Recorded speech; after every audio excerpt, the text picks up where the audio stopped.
Well, I'll let you know. We're making a speech. You probably heard about it tomorrow night, so I'll let you know tomorrow night. But no, I don't think so. I think it's a great deal for us because, Biden very, very foolishly, stupidly, frankly, gave $300 billion and $350 billion more accurately to a country to fight and to try and do things, and you know what happened? We get nothing. Just gave it. We could have rebuilt our entire U.S. Navy with $350 billion. Think of it, $350 billion. We could have rebuilt our U.S. Navy. So he gave it away as fast as the money could be gone. And what we're doing is getting that all back, and a lot more than that. And we need. It's very important for this business that we're talking about here, with chips and semiconductors and everything else. We need rare earths. And the deal we have is we have the finest rare earths that you can. Mr. President, what do you need to see from President Zelensky to restart these negotiations? Well, I just think you should be more appreciative because this country has stuck with them through thick and thin. We've given them much more than Europe, and Europe should have given more than us because, as you know, that's right there. That's the border. This country really was like the fence on the border. It was very important to Europe, and I'm not knocking Europe. I'm saying that they were a lot smarter than Joe Biden because Joe Biden didn't have a clue. He just gave money hand over fist, and they should have been able to equalize with us. In other words, if we gave $1, they should have given. Well, we gave $350 billion. They probably gave 100, but on top of it all, they get their money back because they're doing it in the form of a loan, and it's a secured loan. So when I saw that, which I've known about for a little while, I said it's time for us to be smart. At the same time, it's great for them because they get us in the country taking the rare earth, which is going to fuel this big engine, and especially the engine that we've in a very short time created, and we get something, and we're there. We have a presence there. With all of that being said, I want one thing to happen. I want all of those young people to stop being killed. They're being killed by the thousands every single week. Last week, 2,700 were killed. 2,700 young, in this case, just about all young boys from Ukraine and from Russia. And that's not young people from the United States, but it's on a human basis. I want to see it stop. The money is one thing, but the death. And they're losing thousands of soldiers a week. And that's not including the people that get killed every time a town goes down or a missile goes into a town. And I want to see it stop, yes. Are you considering canceling military aid to Ukraine? And can we get a reaction to what the President just said, that your administration is bringing U.S. worldview in alignment with Moscow's? So this is a deal that should have never happened. This is a deal that would have never happened. And it didn't happen for 4 years. It didn't happen. It was never even close to happening. If I were president, it would not have happened. And October 7th would not have happened in Israel. And inflation wouldn't have happened. And Afghanistan, disastrous, the way they withdrew. Not the fact that they withdrew, but the way they withdrew would have never happened. And we would have had Bagram right now instead of China having it. It was 1 hour away from where China makes their nuclear weapons. We would have kept Bagram, one of the biggest air bases in the world. All of these things happened, and it's a shame. But it is what it is, and now we're here. I want to see it end fast. I don't want to see this go on for years and years. Now, President Zelensky supposedly made a statement today in AP. I'm not a big fan of AP, so maybe it was an incorrect statement, but he said he thinks the war's going to go on for a long time.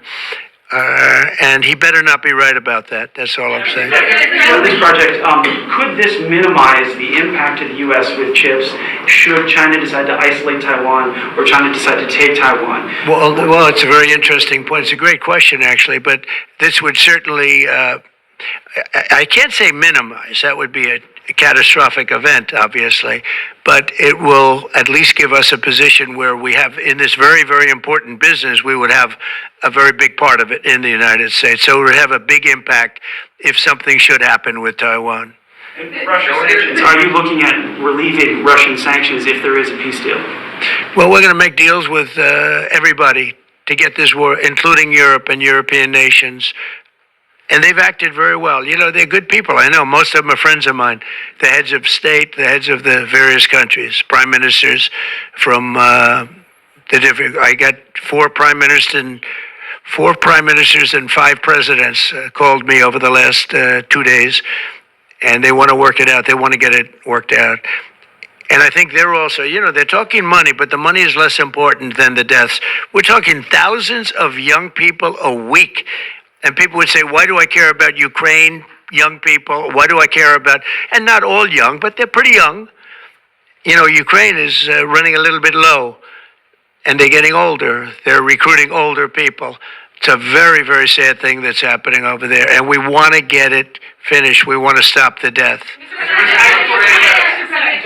On the tariffs, is there any room left for Canada and Mexico to make a deal before midnight? And should we expect those Chinese tariffs, the extra 10%, to take No effect? room left for Mexico or for Canada. No, the tariffs, you know, they're all set. They go into effect tomorrow. Mr. President, just to follow up on my colleague's question. And just so you understand, vast amounts of fentanyl have poured into our country from Mexico, and as you know, also from China, where it goes to Mexico and goes to Canada. And China also had an additional 10, so it's 10 plus 10. And it comes in from Canada and it comes in from Mexico, and that's a very important thing to say. Yeah, please, go ahead. Have you decided if you're going to suspend military aid to Ukraine? Have you made that decision? Well, I haven't even talked about that right now. I mean, right now, we'll see what happens. A lot of things are happening right now as we speak. I mean, literally as we speak. I could give you an answer and go back to my office, the beautiful Oval Office. I could go back into the Oval Office and find out that the answer is obsolete. It's like his business. It's obsolete. You come up with a new chip and it's obsolete about 2 minutes later, right? But that's what's good about his business. That's why he's the only one that's successful in it. But Follow up my colleague's question from Russia saying that your foreign policy is largely in line with their vision. Should that be concerning to Americans? said what? Should that be concerning to Americans? Read the statement. That Russia says that your administration's foreign policy is, quote, largely in line with their vision. Well, I'll tell you what, I think it takes two to tango, and you're going to have to make a deal with Russia, and you're going to have to make a deal with Ukraine.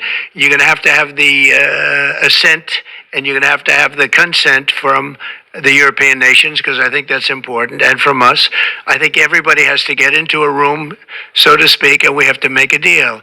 And the deal can be made very fast. It should not be that hard a deal to make. It could be made very fast. Now, maybe somebody doesn't want to make a deal. And if somebody doesn't want to make a deal, I think that person won't be around very long. That person will not be listened to very long.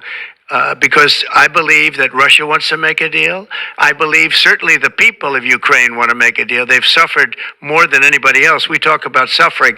They've suffered. But if you think about it, under President Bush, they got Georgia, right? Russia got Georgia. Under President Obama, they got a nice big submarine base, a nice big chunk of land where they have their submarines. You know that, right? Crimea.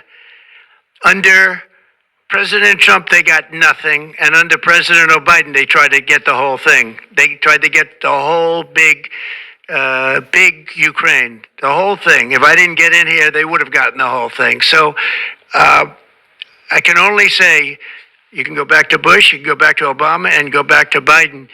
They took a lot. The only one they didn't get, you know what I gave them? I gave them anti-tank missiles. That's what I gave them.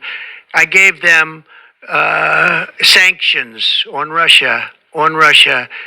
I gave them javelins. You know the javelins? You know when they took out all those tanks? You know the tanks were heading to Kiev by the hundreds, and they were unstoppable. And I gave them javelins. So, you know, I really, Putin is the one that will tell you this has not been so good for them. The fact is that I just want fairness. I want fairness. But think of it. I gave Russia nothing except grief. I gave them nothing. I gave them sanctions and javelins. That's what I gave them. Obama gave them sheets, and you heard that statement before. It's a very famous. Trump gave them javelins, and Obama gave them sheets, and then they say how close I am to Russia. And let me tell you, we have to make a deal because there are a lot of people being killed that shouldn't be killed. But remember, Trump gave them nothing, and the other presidents gave them a lot. They gave them everything. On trade, you met with President Javier Milei at CPAC. He wants to sign a free trade agreement with the United States. Is that something that you would consider even with Argentina? I'll consider anything, and Argentina, I think he's great, by the way. I think he's a great leader. He's doing a great job. He's doing a fantastic job. Brought it back from oblivion.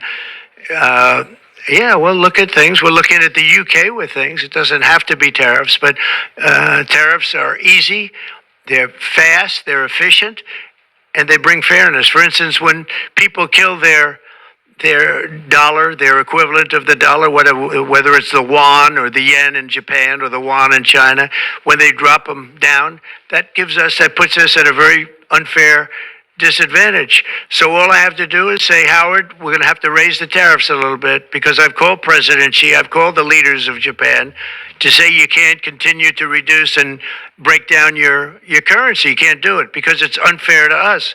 It's very hard for us to make tractors, Caterpillar, here when Japan, China, and other places are killing their currency, meaning driving it down. So all of these things add up. And the way you solve it very easily is with tariffs, because when they do that, instead of having to make phone calls every day like I used to do with certain leaders, President Xi, a lot of phone calls, talking about the fact that they're lowering their yuan, they're lowering it down, and that makes it very, very hard for us. So this way I just say, look, let them do that, and we make up for it with the tariffs. But will you be speaking with Mexican President Claudia Sheinbaum about? Yeah, sure, I will. I have a lot of respect for her. Mr. President, takes effect. It'll be 20% on China now. How high are you willing to go against China? Well, I can't say. It depends on what they do with their currency. It depends on what they do in terms of a retaliation with some kind of an economic retaliation, which I don't think they're going to retaliate too much. Hey, look, the United States has been taken advantage of for 40 years.